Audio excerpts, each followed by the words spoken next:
ಬಸವ ಜಯಂತಿ ನಿಮಿತ್ತ ಅನುಭವ ಮಂಟಪ ಬಸವಾದಿ ಶರಣರ ವೈಭವ ಹೆಸರಿನಲ್ಲಿ ಇದೇ ತಿಂಗಳ 29 ಮತ್ತು 30ರಂದು 2 ದಿನಗಳ ಕಾಲ ಬಸವಣ್ಣನವರ ಐಕ್ಯ ಸ್ಥಳವಾದ ಕೂಡಲ ಸಂಗಮದಲ್ಲಿ ಸರ್ಕಾರದ ವತಿಯಿಂದ ವಿಶೇಷ ಕಾರ್ಯಕ್ರಮ ಆಯೋಜಿಸಲಾಗಿದ್ದು, ಈ ಕಾರ್ಯಕ್ರಮದ ಪ್ರಚಾರದ ಅಂಗವಾಗಿ ಹಾಗೂ ಬಸವಾದಿ ಶರಣರ ತತ್ವಗಳನ್ನು ಎಲ್ಲೆಡೆ ಪಸರಿಸಲು ಕನ್ನಡ ಮತ್ತು ಸಂಸ್ಕೃತಿ ಇಲಾಖೆ ವತಿಯಿಂದ ರಾಜ್ಯದ 16 ಜಿಲ್ಲೆಗಳಲ್ಲಿ ರಥಯಾತ್ರೆಗಳನ್ನು ಹಮ್ಮಿಕೊಳ್ಳಲಾಗಿದ್ದು, ಇಂದು ರಥಯಾತ್ರೆ ಬೀದರ್ ಜಿಲ್ಲೆಗೆ ತಲುಪಿತು. ಇಂದು ಬೀದರ್ ಜಿಲ್ಲೆಗೆ ಬಂದ ರಥವನ್ನು ಜಿಲ್ಲಾಧಿಕಾರಿಗಳ ಕಚೇರಿ ಮುಂಭಾಗದಲ್ಲಿ ಅದ್ಧೂರಿಯಾಗಿ ಸ್ವಾಗತಿಸಲಾಯಿತು. ರಥವು ಇಂದು ಹುಮ್ನಾಬಾದ್ ಮೂಲಕ ಗುಲ್ಬರ್ಗಾ ಜಿಲ್ಲೆಗೆ ತೆರಳಲಿದ್ದು, ಹಿರಿಯ ಪತ್ರಕರ್ತ ಶಿವಶರಣಪ್ಪ ವಾಲಿ ಅವರು ಡೊಳ್ಳು ಬಡಿದು ರಥಕ್ಕೆ ಪೂಜೆ ಸಲ್ಲಿಸುವ ಮೂಲಕ ರಥಕ್ಕೆ ಚಾಲನೆಯನ್ನು ನೀಡಿದರು. ಇನ್ನು ರಥಕ್ಕೆ ಚಾಲನೆ ನೀಡಿ ಉತ್ತರ ಕರ್ನಾಟಕ ಸುದ್ದಿವಾಹಿನಿಯೊಂದಿಗೆ ಮಾತನಾಡಿದ ಅಪರ ಜಿಲ್ಲಾಧಿಕಾರಿ ಶಿವಕುಮಾರ್ ಶೀಲವಂತರವರು, ಬಸವಾದಿ ಶರಣರ ತತ್ವಗಳ ಪ್ರಚಾರಕ್ಕಾಗಿ ಸರ್ಕಾರದಿಂದ ಅನುಭವ ಮಂಟಪ ಎಂಬ ವಿಶೇಷ ಕಾರ್ಯಕ್ರಮವನ್ನು ಹಮ್ಮಿಕೊಳ್ಳಲಾಗಿದ್ದು, ಆ ಕಾರ್ಯಕ್ರಮದ ಅಂಗವಾಗಿ ರಥೋತ್ಸವವನ್ನು ಹಮ್ಮಿಕೊಳ್ಳಲಾಗಿದ್ದು, ರಥೋತ್ಸವ ರಾಜ್ಯದ 16 ಜಿಲ್ಲೆಗಳಲ್ಲಿ ಸಂಚರಿಸಿ ಕೊನೆಗೆ ಬಾಗಲಕೋಟೆ ಜಿಲ್ಲೆಯ ಕೂಡಲ ಸಂಗಮ ತಲುಪಲಿದೆ ಎಂದು ಹೇಳಿದರು.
ಇವತ್ತು ಬಸವಾದಿ ಶರಣರ ಅನುಭವ ಮಂಟಪ ಒಂದು ರಥ ರಾಯಚೂರಿನಿಂದ ಗುಲ್ಬರ್ಗಾ ಮಾರ್ಗವಾಗಿ ನಮ್ಮ ಬೀದರ್ ಜಿಲ್ಲೆಗೆ ಆಗಮಿಸಿದೆ.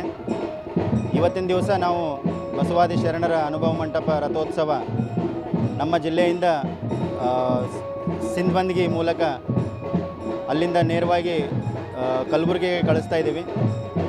ಸೊ ಎಲ್ಲ ಶರಣರ ಆಮೇಲೆ ಬಸವಾದಿ ಶರಣರ ಮತ್ತು ಬಸವಣ್ಣನವರ ಅವರು ಏನೇನು ಹೇಳಿದರು, ಏನೇನು ವಚನಗಳು ನುಡಿದಿದ್ರು ಅವರೆಲ್ಲ ಎಲ್ಲರಿಗೂ ಗೊತ್ತಾಗಲಿ ಅಂತ ಸರ್ಕಾರ ಇದೊಂದು ರಥೋತ್ಸವ ಆಚರಣೆ ಮಾಡಿದೆ.